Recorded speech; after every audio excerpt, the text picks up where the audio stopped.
Welcome to Man Does Tech, where I solve the problems you didn't even know you had. You begin by powering the TV and your My Google TV device. This gets everything live. Once the boot logo appears, make sure your remote has batteries and press home to open setup. When prompted, connect to your Wi-Fi network and enter the password. This links the device to the internet so apps update correctly.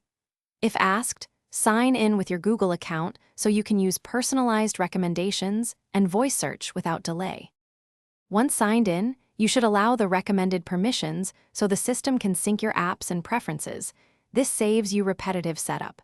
Next, check for and install system updates to ensure smooth performance and security. Then open the Play Store to add streaming apps you use most. Make sure to place frequently used apps on the home row for quick access. Finally, organize input names and HDMI ports so your TV and to finish, test voice search and media playback. Make adjustments in settings for picture and sound to match your room.